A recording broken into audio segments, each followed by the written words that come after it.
सिद्धेभ्यः ॐ नमः सिद्धेभ्यः ॐ नमः सिद्धेभ्यः। मंगलमय मंगले करन वीतराग विज्ञान नमो तार जाते वे अरिहंतादिमान करे मंगल करे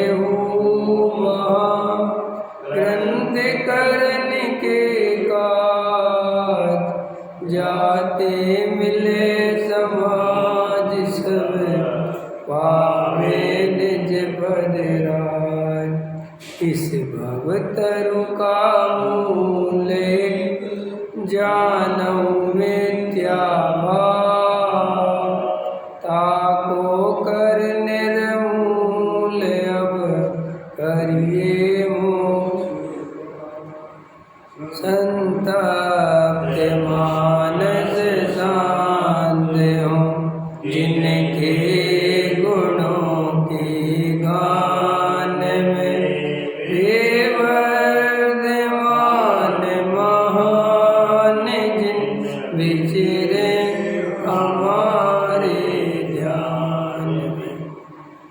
मोक्ष मार्ग प्रकाशक 7वां अधिकार पृष्ठ क्रमांक 255 उभयाभासी मिथ्या दृष्टि का प्रकट चल रहा है। अभी जो आपने हमने गुरुदेव का सीडी वचन सुना है, 5 मिनट में गुरुदेव क्या बताना चाहते थे वो मैं बताता हूँ, तो उससे आपको विषय समझ में आ जाएगा। गुरुदेव ये बता रहे थे, पुरुषार्थ सिद्धि उपाय पे प्रवचन चल रहा था, श्लोक नंबर 2 पर। तो उसमें आचार्य अमृतचंद देव कहते कि मैं ग्रंथ करता, अमृतचंद आचार्य। तो वो कहते हैं कि इसका अर्थ ये नहीं है कि अमृतचंद आचार्य देव ये कहते कि मैंने ग्रंथ बनाया है, ये निमित्त की अपेक्षा कथन है। समझ में आया? लेकिन बहुत से पंडित इस पे विवाद करते हैं कि देखो इसमें लिखा है ना करता है जी, तो वो कहते हैं कि समझता नहीं है, निमित्त की अपेक्षा कथन है। और वो ही अमृतचंद आचार्य 256 नंबर कलश में कहते हैं कि ये शास्त्र जो है भाषा वर्गणा से बनी है, इनमें मैं कुछ नहीं करता। सो वहाँ तो देखता नहीं, इस बात को पकड़ के बैठ जाता है। सो ये निमित्त का ज्ञान कराया, एक तो नहीं ये बात कही। फिर दूसरी बात ये कही, इसमें अनेकांत को नमस्कार किया है, जिनेंद्र देव को नमस्कार क्यों नहीं किया? तो उन्होंने कहा कि अनेकांत को इसलिए नमस्कार किया कि अनेकांत पाया किस में जाता है कि वो जीव में ही तो है। अनेकांत कोई बाहर तो ही है, अनंत गुणों के अनंत धर्मों का एक साथ प्रकाशित होना, एक वस्तु में रहना विरुद्ध धर्मों का, यही तो अनेकांत है। इसलिए अनेकांत के बिना वस्तु नहीं, अनेकांत मूल वस्तु का सार है। और स्यादवाद के बिना उस अनेकांतमयी वस्तु का निरूपण नहीं कर सकते। एक साथ एक समय में नित्य अनित्यता नहीं बता सकते, या तो कोई नित्यता बताएगा या कोई अनित्यता बताएगा। इसलिए वस्तु के बताने में क्रम है। इसलिए जैन धर्म में स्यादवाद है। स्यादवाद क्यों है? जैन दर्शन ये कहता है, अभी हम जो बोल रहे हैं, हम तुम्हें आत्मा की शुद्धता के बारे में बता रहे हैं, तो इसी समय आत्मा में अशुद्धता भी मौजूद है।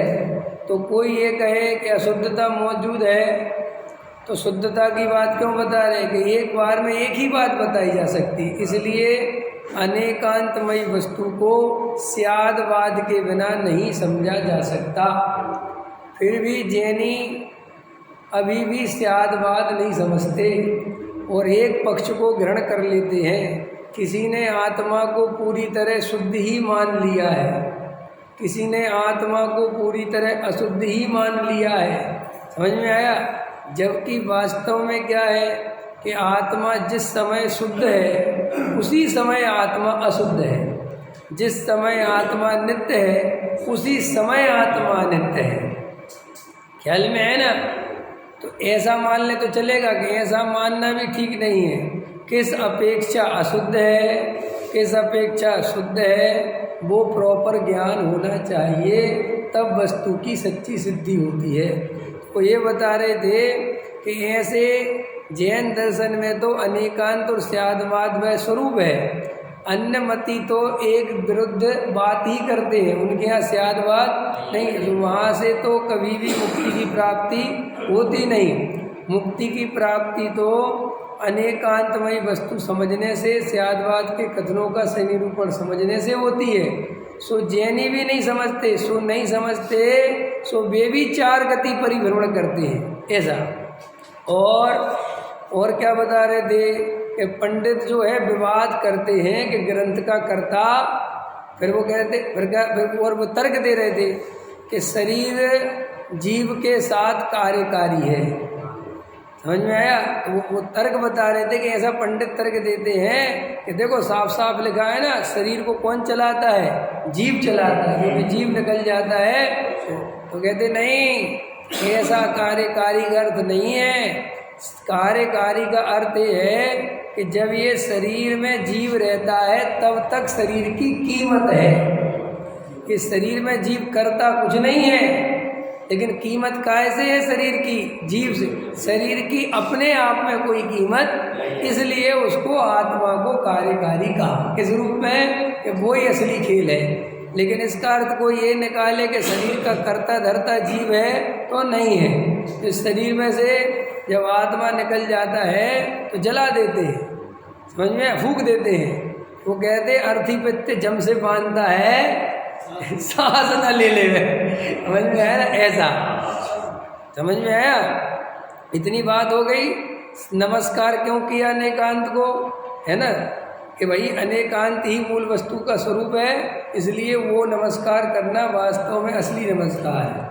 ठीक है, ये लिया था। और क्या लिया था? हाँ, ये बहुत अच्छा।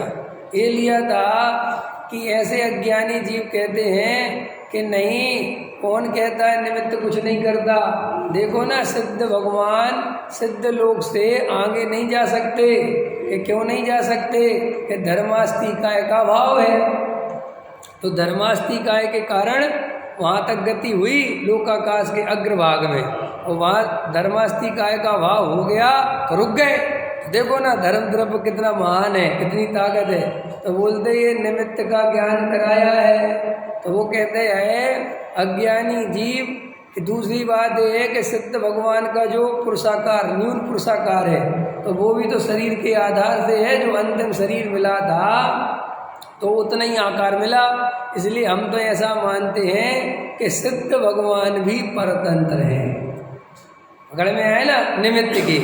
तो वो कहते हैं कि ऐसा बिल्कुल भी नहीं है। और कोई ऐसा अनेकांत लगा ले कि थोड़े स्वतंत्र हैं और थोड़े परतंत्र हैं, ऐसा अनेकांत नहीं है। तो अनेकांत कैसा है?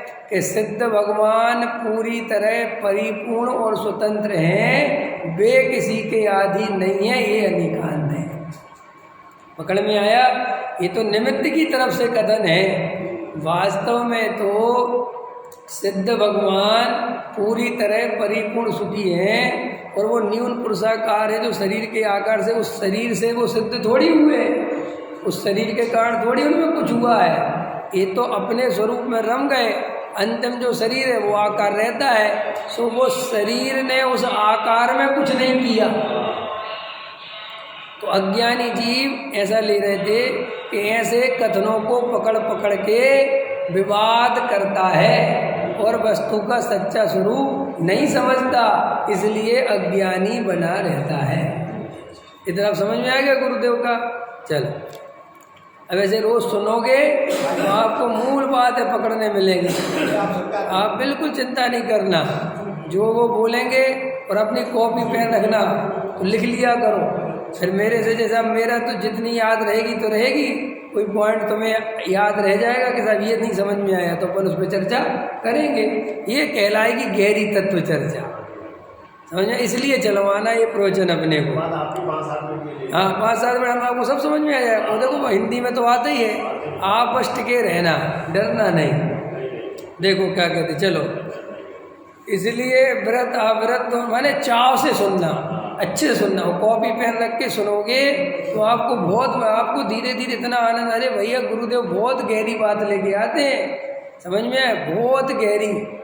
आप देखो कितना ले रहे, शास्त्र से ज्ञान नहीं होता, ज्ञान से ज्ञान होता है, समझ में आया। फिर शास्त्र से ज्ञान होता है ऐसा क्यों लिखा, तो निमित्त का ज्ञान कराया, ख्याल में है ना, निमित्त का ज्ञान कराया, होता तो स्वयं से ज्ञान है। अरे शास्त्र पढ़ने से किसी को ज्ञान होता तो दुनिया में बहुत लोग शास्त्र पढ़ते हैं, सभी को ज्ञान हो जाना चाहिए, ऐसा तो नहीं होता ना। तो ऐसा अपने को एक एक बात, असली माल आपको पूज्य गुरुदेव श्री के प्रवचनों में मिलेगा। हमारी तो ताकत नहीं है वैसा वचन करने की, आप उनके देखना वो एक एक बात, एक एक अर्थ बताएंगे, बिल्कुल छोटी से छोटी बात रेफरेंस देंगे, बताएंगे कि ये बात क्यों लिखी, इसका क्या अर्थ है, इसके बदले में दूसरी जगह क्या लिखा है, सब बताएंगे। तो एक एक बात, चलिए देखो क्या कहते हैं। इसलिए व्रत अव्रत दोनों विकल्प रहित, जहाँ पर द्रव्य ग्रहण त्याग का कुछ प्रयोजन नहीं है, ऐसा उदासीन वीतराग शुद्धोपयोग वही मोक्ष मार्ग है।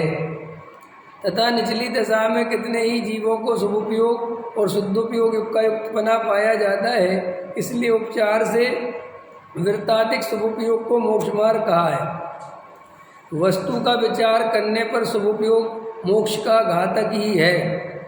क्यों? क्योंकि बंध का कारण है, जो बंध का कारण है वही तो मोक्ष का घातक है, ऐसा श्रद्धान करना चाहिए। इस प्रकार शुद्धोपयोग ही उपादेय मानकर उसका उपाय करना। किसको उपादेय मानना चाहिए?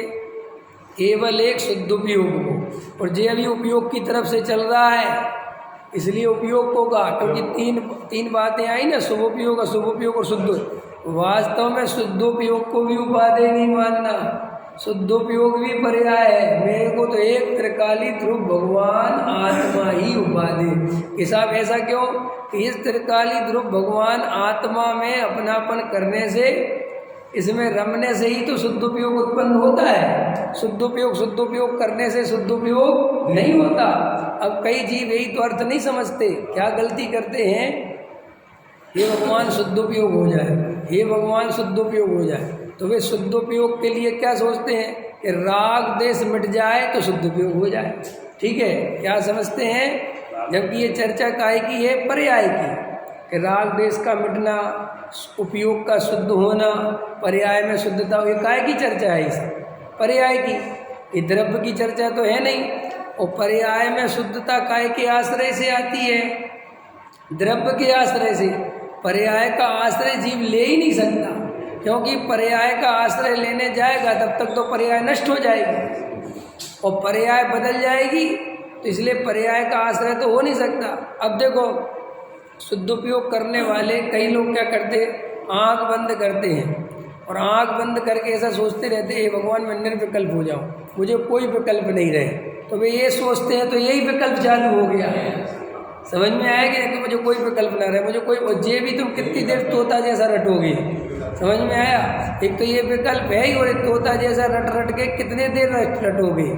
फिर क्या होगा कि यही आकुलता बन जाएगी तुम्हारे अंदर कि अरे कुछ होता ही नहीं, मुझे तो विकल्प टूटता ही नहीं, अच्छा मुझे ये विकल्प भी नहीं करना, ये विकल्प भी है, ये विकल्प भी है, ये भी विकल्प है, वैसे करते रहोगे।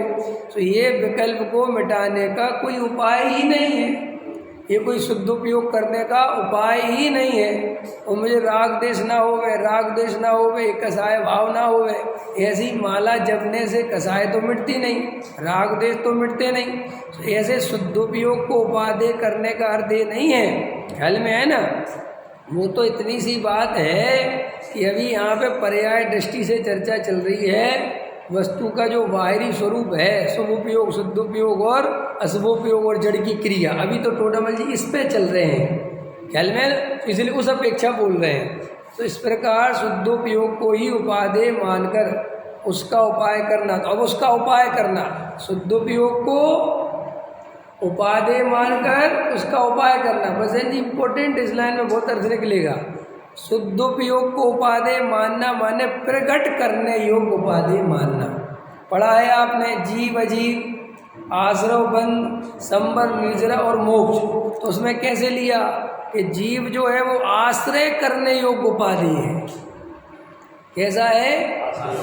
आश्रय करने योग्य उपाधि। और जो अजीब तत्व है वो ना हे है ना उपाधि, मात्र गे है। उसको गे क्यों लिया, हे क्यों नहीं लिया? क्योंकि अजीब से जीव का कोई संबंध ही नहीं है। अजीब तत्व, उद्गल द्रव्य, शरीर, संयोग, परद्रव्य, वे जीव का अच्छा बुरा करते ही नहीं, उनसे जीव का कोई डायरेक्ट संबंध ही नहीं है। इसलिए उसको क्या कहा? ज्ञान के गे, वो गे है। और जो आश्रव बंध है उनको कहा हे, क्योंकि आश्रव बंध से जीव का डायरेक्ट दुख का संबंध है।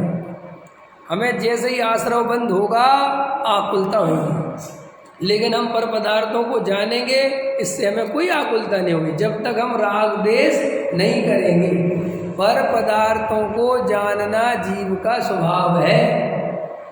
नहीं समझ में आया? हम आत्मा स्वपर प्रकाशक है, लेकिन ये जीव हमेशा ज्ञेयों के नाम पर पदार्थों को ही जानता है। अरे मैं स्वयं भी तो ज्ञेय हूँ। इम्पोर्टेंट बात कह रहा हूँ। आत्मा ज्ञायक है और पर द्रव्य ज्ञेय है, ऐसा नहीं लेना। आत्मा स्वयं ज्ञेय है और स्वयं ज्ञायक है, ये पकड़ना। इससे क्या फायदा होगा कि जो ज्ञेयों को देखने की भ्रांति है, इच्छा है, उसकी जगह आत्मा को देखने की इच्छा होगी। पकड़ में आता कि नहीं आता? नहीं आया समझ में भी? रमेश जी नहीं आया? अमन को क्या लगता है कि मैं ज्ञायक हूँ? मैं कौन हूँ? मैं ज्ञायक हूँ और पर पदार्थ ज्ञेय है। ऐसा अपन ज्ञायक संबंध जोड़ते रहते हैं। मैं जानने वाला और ये जानने में आने वाला। तो सारी दृष्टि कहाँ लगी रहती है? पर में, पर में, पर में, पर में, पर में। तो श्री गुरु कहते हैं कि अरे भाई मूर्ख चंद, तू स्वयं भी तो ज्ञेय है। मैं स्वयं ही ज्ञायक भी हूँ और मैं स्वयं ज्ञेय भी हूँ। आत्मा अकेला पर प्रकाशक थोड़ी है। आत्मा स्वपर प्रकाशक है और स्वयं पहले आता है। स्व पर आता है ना, पर स्वयं तो नहीं आता। तो श्री गुरु कहते हैं कि जो स्वयं को ज्ञेय बनाएगा वो ही असली में पर प्रकाश करेगा। नहीं आई समझ में? अभी नहीं आई है? पहली बार सुनी? तो सरल बात है ना। आत्मा स्वपर प्रकाशक है। आत्मा स्वपर प्रकाशक है। स्वपर प्रकाशक माने स्वयं को भी जानने वाला और पर को भी जानने वाला।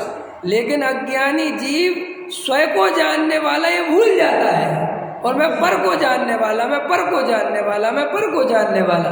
तो रात और दिन पर के जानने में ही लगा रहता है। पकड़ में आया कि नहीं? पूरी ताकत पर को जानना, पर को जानना। अजी हम पर के करता धरता तो नहीं है, लेकिन पर को जानते तो हैं, पर को जानते तो हैं। तो वो हमेशा क्या समझता है कि मैं ज्ञायक हूँ और ये पर पदार्थ मेरे ज्ञेय। ठीक है, मैं आत्मा हूँ और इन पर पदार्थों को जानने वाला। लेकिन ये भूल जाता है कि अरे मैं स्वयं भी तो ज्ञेय हूँ, मैं स्वयं भी तो जानने वाला तत्व हूँ। मुझे स्वयं को भी तो जानना है। मैं स्वयं भी तो ज्ञान का ज्ञेय बन सकता हूँ। तो स्वयं को ज्ञेय बनाए तब वास्तव में पर ज्ञेय ज्ञायक संबंध असली लागू पड़ता है। इसलिए इस जगत का असली ज्ञेय ज्ञायक संबंध केवल और केवल ज्ञानियों के होता है। अज्ञानी के कभी भी ज्ञेय ज्ञायक संबंध नहीं होता। उसका कर्ता कर्म संबंध होता है। इसलिए अज्ञानी रात और दिन मरता है आकुलता कर करके, और ज्ञानी स्वपर प्रकाशक है। स्वयं को जानता हुआ पर को जानता है, और अज्ञानी केवल पर को ही जानता है। ये आगे समझ में? ये क्या? अरे तो मैं भी स्वयं ज्ञेय हूँ। अब देखो आनंद लो, बैठ जा। मैं स्वयं ही ज्ञेय हूँ। वाह, मुझे क्या करना दुनिया को जान के। चूल्हे में गई दुनिया। मैं तो अपने को जानता हूँ, क्योंकि मैं खुद भी जानने वाला तत्व हूँ ना भाई। तो बस ऐसा ध्यान लगाए तो आत्मा दिखे और आनंद ही आनंद करे। इस भजन पे ध्यान नहीं दिया लोगों ने। भजन है बहुत अच्छा, ये जल कन भी गायक है, नहीं इसमें गे महकते। ये जलकन भी गेयों की नहीं है, ये गे तो गे में, पर पदार्थ तो पर पदार्थ, वो मेरे ज्ञान में प्रवेश नहीं पाते। ये जलकन भी गायक, ये जो झलक रहा है वो गायक का ही परिणमन है। अरे ज्ञान ही गे रूप हो गया है। गे रूप हो गया मतलब उसके आकार का। जैसे ऐसा समझ लो, पानी भरा गिलास में तो कैसा हो गया पानी, गिलास के आकार का। तो गिलास हो गया कि पानी पानी है। फिर पानी डाला लोटे में तो किसके आकार का हो गया, तो लोटा में पानी लोटे जैसा हो गया कि पानी पानी है। इसलिए तुम गिलास का पानी भी धड़ल्ले से पी जाते हो, लोटे का पानी भी धड़ल्ले से पी जाते हो, और नदी के किनारे हो तो ऐसे भर के भी पी लेते हो, कुएं से भी पी लेते हो, क्योंकि तुम जानते हो पानी कितने ही आकारों में दिखे, वो आकार होता नहीं, वो तो पानी पानी ही रहता है। इसलिए किसी को ऐसा विकल्प नहीं आता कि जब पानी गिलास रूप हो गया तो गिलास मेरे को फंस ना जाए, है कुछ नहीं। श्री गुरु कहते बिल्कुल ऐसा ही ये ज्ञान है। ज्ञान जैसा गे सामने आता है वैसा परिणमन, वैसे गे आकार होता है, लेकिन वो ज्ञान ही है। वो गे आकार उस पदार्थ रूप नहीं हो जाता, वो तो आकार दिखता है। तो ये भी वस्तु का स्वरूप है। तो अब क्या करें कि तू आकार की दृष्टि छोड़ दे और ज्ञान को पकड़ ले, फिर ज्ञान ही ज्ञान नजर आता है। हाँ, पहले तो ज्ञान ही है, समझ में। इसलिए ये जल कन भी गायक। अब लगाओ ध्यान। अब जब समझ में आ गया कि जैसे समुद्र हो, समुद्र के पास गए कभी, तो समुद्र के पास जाओ तो समुद्र की तरफ ध्यान से देखो तो पानी पानी पानी पानी पानी, चारों तरफ पानी पानी दिखता है। जहाँ तक नजर जाती है तो क्या दिखता है, केवल पानी। ऐसे श्री गुरु कहते हैं तो मैं ज्ञान रूपी समुद्र दिखना चाहिए।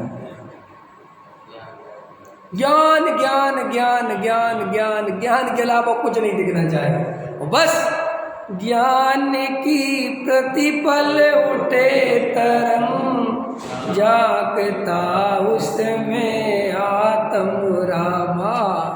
यही मैं हूँ, यही मेरी सत्ता है, यही मेरा स्वरूप है, यही मेरी वस्तु है। ऐसा आनंद से भर जाओ, ऐसे आनंद में बिल्कुल उछल जाओ। ज्ञान की प्रतिपल उठे तरंगा, उछलता मेरा पौरुष आज। देखो ये पढ़ी होगी ना, इसमें बाबूजी ने ऐसा चित्रण खींचा है, ऐसा चित्रण खींचा है कि अगर कोई ढंग से इस पूजा को पढ़ ले, समझ में आया ना भाई साहब, तो मोक्ष चला जाए। हाँ, क्या गजब खींचा है, क्या गजब, क्या खींचा है बोलो। ज्ञान की प्रतिपल उठे तरंग, जागता उसमें आत्म राम। हरि आभाल सभी गोपाल, सुलभ सबको चिन्मय अभिराम। किंतु पर सत्ता में प्रतिबद्ध, क्या कहा कि ये जीव का स्वरूप बताया कि जीव तो ऐसा है कि कैसा है कि प्रति समय ज्ञान ज्ञान ज्ञान ज्ञान ज्ञान ज्ञान के अलावा दूसरा कोई काम है ही नहीं।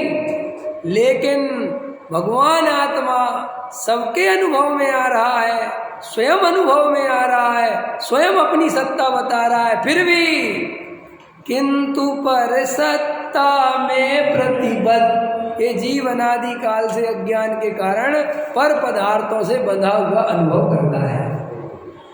वो क्या एक संबंध में स्वयं को भूल जाता है और पर परम को जानता है और स्वयं की खबर नहीं रहती, इसलिए पर सत्ता से प्रतिबद्ध हो जाता है, माने बंध जाता है, उसमें कर्ता कर्म संबंध स्थापित कर लेता है और ऐसा मानता है कि ये शरीर मेरा है, ये संयोग मेरे हैं, ये पत्नी मेरी है, ये बच्चे मेरे हैं, ये मकान मेरा है, मैं इसका कर्ता धरता हूँ, ये मेरे सुख के कारण हैं, इनके बिना मैं नहीं रह सकता।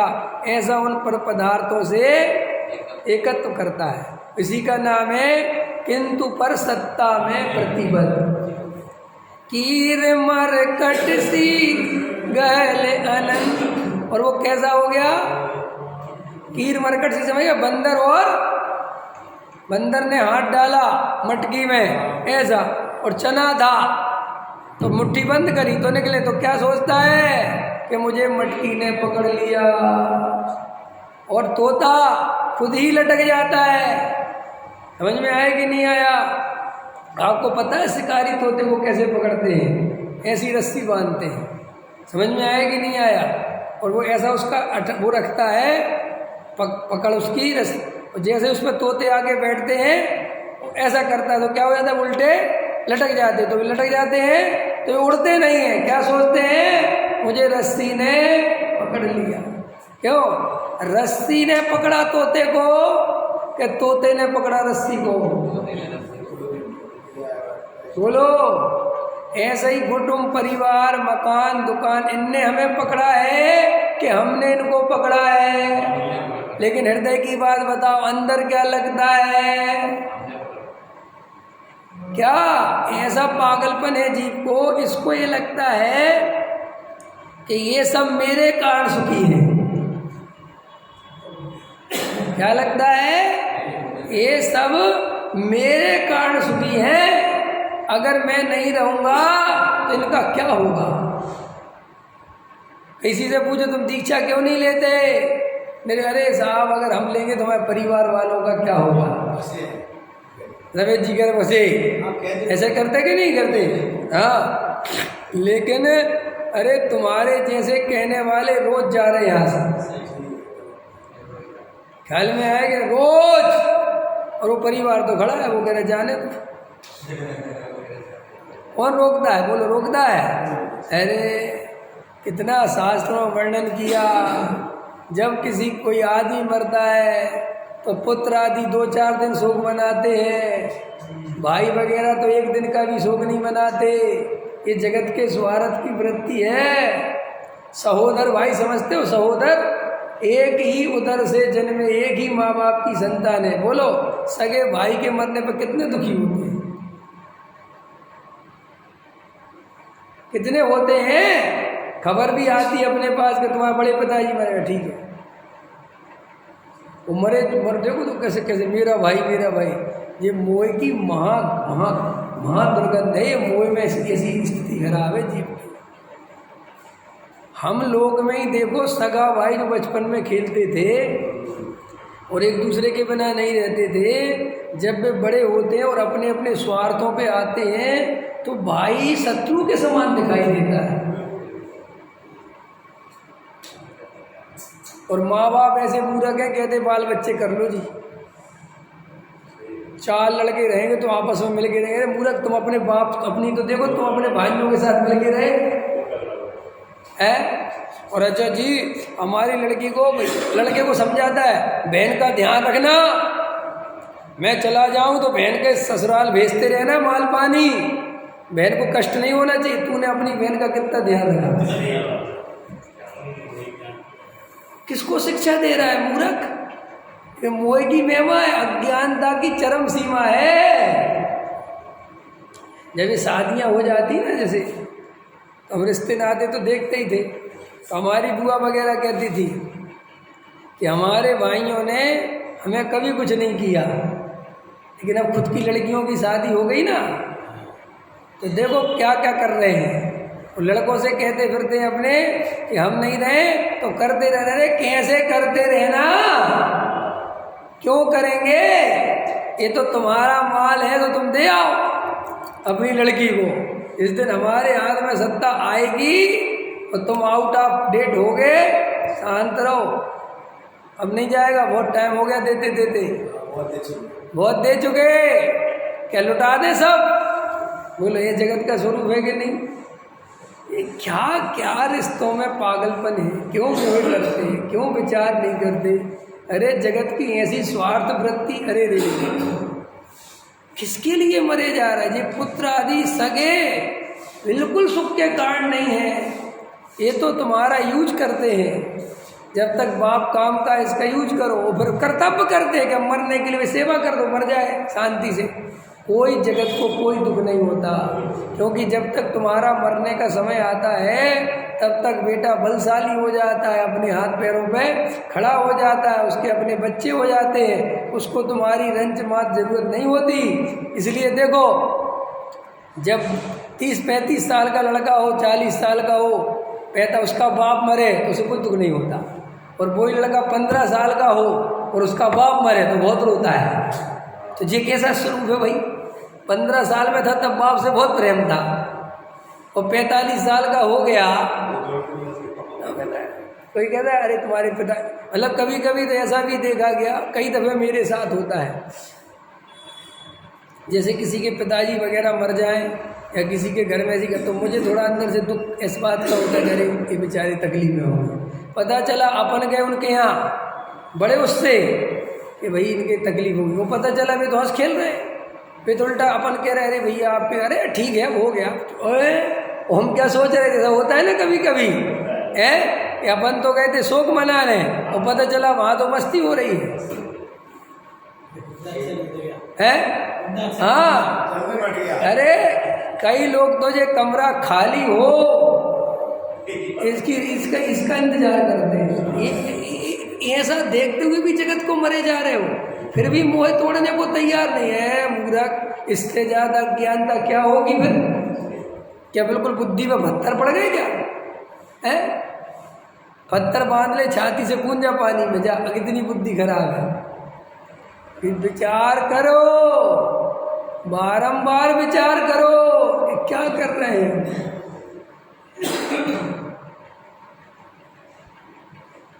अरे पाकर खोया भगवान, न देखा मैंने कभी बसंत।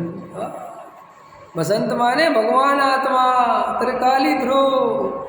हे प्रभु, अरे पाकर खोया भगवान, इस बात विचार करो। मुझे 20 साल से तत्व ज्ञान है, वस्तु का स्वरूप खबर है। अरे पाकर खोया भगवान, पाकर भी रात और दिन त्रिकाली ध्रुव भगवान आत्मा की बात कानों में पड़ती है, सुबह शाम सुनता हूँ। पाने जैसा भगवान आत्मा बिल्कुल निकट हो, बिल्कुल मैं ही हूँ, ऐसी बात सुनने पर भी अरे मैंने ना देखा कभी बसंत, मैंने उसकी तरफ ध्यान नहीं दिया। समझ में आया कि नहीं आया? क्या गजब लिखा है। फिर उसमें और क्या लिखा है? नहीं देखा निज शाश्वत देव, रही क्षण का पर्यय की प्रीत, क्षम्य कैसे होए अपराध, प्रकृति की यही सनातन रीत। बोलो, अपना त्रिकाली ध्रुव भगवान आत्मा छोड़कर, वो शाश्वत देव छोड़कर ये राग द्वेष की पर्यायों पर भरोसा करता है, ये देह पे भरोसा करता है, संयोग पे भरोसा करता है। बोल, तेरा 4 गति परिवरण क्यों मिटेगा? है तेरा ये अपराध क्षमा कैसे होगा? आत्मा हो के अपने को शरीर माना, इससे बड़ा पाप क्या होगा? और अब क्या हो गया कि आज मुझे बात समझ में आ गई है। प्रभु बीती विभावरी आज, हुआ अरुणोदय शीतल छाव। कि आज जिनेंद्र देव, हे प्रभु, हे कुंद कुंद भगवान, हे पूज्य गुरुदेव, मुझे समझ में आ गया कि अरे मेरा स्वरूप तो शाश्वत तत्व है, मैं तो त्रिकाली ध्रुव भगवान आत्मा हूँ, मैं तो परिपूर्ण ज्ञायक हूँ, मैं तो ज्ञायक तत्व हूँ, मैं स्वयं ही ज्ञेय हूँ और मैं स्वयं ही ज्ञायक हूँ। ऐसी आज मुझे बात समझ में आ गई। अब मैंने ये पर सत्ता में ये तत्व तोड़ दिया। अब मैंने कीर करकट में गहल मनन तोड़ दी और अपने शाश्वत देव को देख लिया। पर्याय की प्रीति छोड़ दी, पर्याय में एकत्व तोड़ दिया। इसलिए मुझे कैसा लग रहा है, प्रभु बीती विभावरी आज हुआ अरुणोदय शीतल छाव, झूमते शांति लता के गुण चले प्रभु अब अपने उस गाँव। समझ में आया? इसके पहले ये है, उछलता मेरा पौरुष आज त्वरित टूटेंगे बंधन नाथ। अब क्या हुआ कि जब ऐसी बात सुनी भगवान तो पौरुष उछल रहा है, ऐसा पुरुषार्थ तो चल रहा है कि अब मुझे पक्का विश्वास हो गया, पक्का निर्णय हो गया कि अब ये बंधन रहने वाले नहीं है, ये सब टूटने वाले हैं। समझ में आया ना? उछलता मेरा पौरुष आज त्वरित टूटेंगे बंधन नाथ। अरे अब तेरी सुख सैया भी होगा मेरा प्रथम प्रभात। और अब मेरा प्रभात, अब मेरा सूर्योदय कहाँ होगा? अब बिल्कुल तेरी जगह, तेरी सुख सैया के पास मेरा भी सुख सैया, मेरा भी सूर्य का उदय होगा। अब मुझे बिल्कुल डर नहीं लग रहा, क्योंकि मुझे आज भूल भी समझ में आ गई, मुझे आज अपना शाश्वत देव भी समझ में आ गया। तो जिसे जब ऐसा वस्तु का स्वरूप समझ में आ जाता है तो ये बंधन कैसे रहेंगे? मैं मुक्ति मार्ग में पहुंच जाऊंगा, मुक्ति रूपी गांव में मेरा विश्राम निश्चित ही है। ऐसा वस्तु का स्वरूप समझो, ऐसे अपने स्वरूप की महिमा करो, ऐसे त्रिकाली ध्रुव के गीत गाओ, ऐसे त्रिकाली ध्रुव को अनुभव करो। ओ देखो, सारी आकुलता भी नहीं मिट जाए तो बताना, सम्यक दर्शन की प्राप्ति अभी ना हो जाए तो बताना, ये मोह का जो अनादि काल से मेरे को भ्रमित कर रहा है, इसका नाश अभी ना हो जाए तो बताना। विचार करो। सहजानंदी शोध स्वरूपी मैं स्वरूप